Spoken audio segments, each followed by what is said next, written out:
The Galactic Diplomatic Corps had a saying, passed between junior attaches and senior ambassadors alike, whispered in the corridors of the conclave station like a prayer against bad luck. Never let a human make friends with something that can kill it. Ambassador Vethka of the Solari had not heard this saying before his first posting to the human sector. He heard it approximately 6 minutes after arriving, when his aide pulled him aside and pointed through the viewport at the human vessel docked in Bay 17. There was a man sitting on the hull, not in a pressurized suit, not behind glass.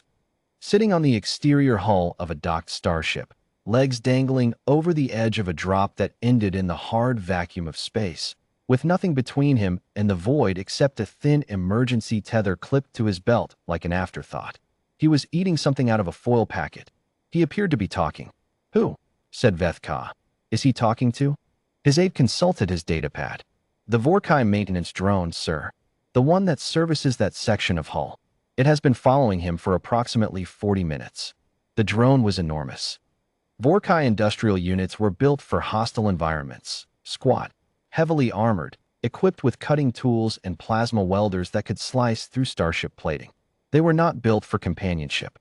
They did not, as a rule, follow humans around like hopeful animals. This one was doing exactly that. As Vethka watched, the human held out a piece of whatever he was eating toward the drone. The drone extended one of its manipulator arms, took the offered piece, and held it for a moment with what could only be described as uncertainty. Then it set the piece down carefully on the hull beside the human, in the manner of a creature that did not eat but did not wish to be rude. The human laughed. The sound carried through the station's external microphones, warm and genuine, and the drone's optical sensors brightened by approximately 30%.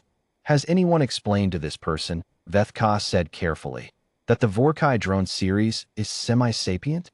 "Several people have tried, Ambassador. He says he knows. And has anyone explained that semi-sapient maintenance equipment is not designed to form social attachments?" "Yes, sir. He says it doesn't seem to know that either." His name was Corporal Aiden Marsh, and he had been assigned to Conclave Station as part of a joint diplomatic security detail, one of 4 humans embedded with various alien units as a gesture of interspecies cooperation. The assignment had been chosen specifically because it was low risk. Ceremonial, almost. Within 72 hours, the Vorkai drone had abandoned its maintenance schedule. Within a week, it had taken to waiting outside whatever compartment Aiden occupied, its proximity sensors on passive, its plasma welders powered down to standby. Station management filed 3 reports. The drone's operating company filed 2. None of this had any effect on either the drone or the human. "Does it bother you?" Vethka asked, during one of his increasingly frequent visits to the human quarters. He had told himself the visits were diplomatic due diligence. He had stopped believing this around the 4th one. Aiden looked up from the component he was cleaning, some piece of personal equipment, hands moving with the idle certainty of long practice. "Does what bother me? It follows you. Everywhere. A machine that weighs 1,100 kilograms and is equipped with tools that could disassemble this station." Aiden considered this with the mild expression he brought to most things. "Yeah," he said. "He does." He seemed rude to call him it once I knew he was in there. He set down the component and glanced toward the door, through which the drone was presumably waiting in the corridor. He was lonely. I don't think anyone had ever just sat with him before, without needing something fixed. Vethka was quiet for a moment. "You knew he was semi-sapient." "I figured something was going on when he started changing his patrol patterns to match mine. That's not in any maintenance manual. And it did not concern you?" "He was curious," Aiden said simply. "I'm curious too." Seemed like a good place to start. The incident that reached the Diplomatic Corps formal record happened 6 weeks into the posting. A Kethvar delegational ship had suffered a coolant failure in Bay 19. The emergency was contained, but a secondary pressure seal had cracked, and the repair crew, 2 Kethvar engineers and a station technician, were working in close quarters with a compromised environment. Routine. Manageable. Then the secondary seal failed completely. The repair crew had seconds. The Vorkai drone in Bay 17 had never been assigned to Bay 19, had no maintenance contract there, had no authorization to operate outside its designated sector. It was in Bay 19 in 40 seconds. The station's security footage showed it moving at speeds that were technically outside its rated performance envelope. Manipulator arms already extended, plasma welders reconfigured on the move for seal repair rather than cutting. The Kethvar engineers later described the experience as watching something that had decided the rules applied to other situations. The seal held. The crew was uninjured. Aiden was there when the footage was reviewed.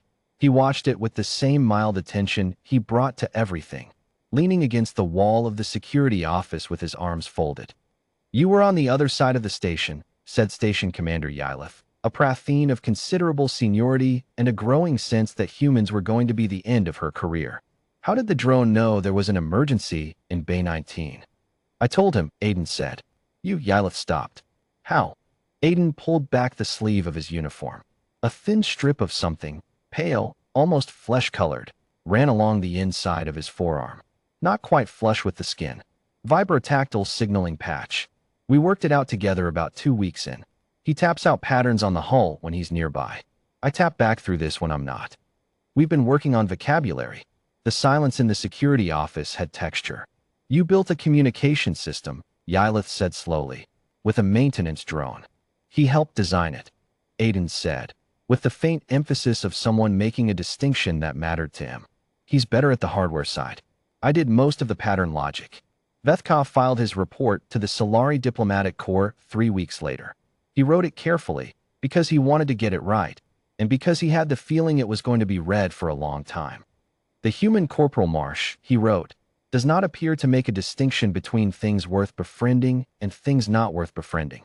This is not, as I initially believed, carelessness.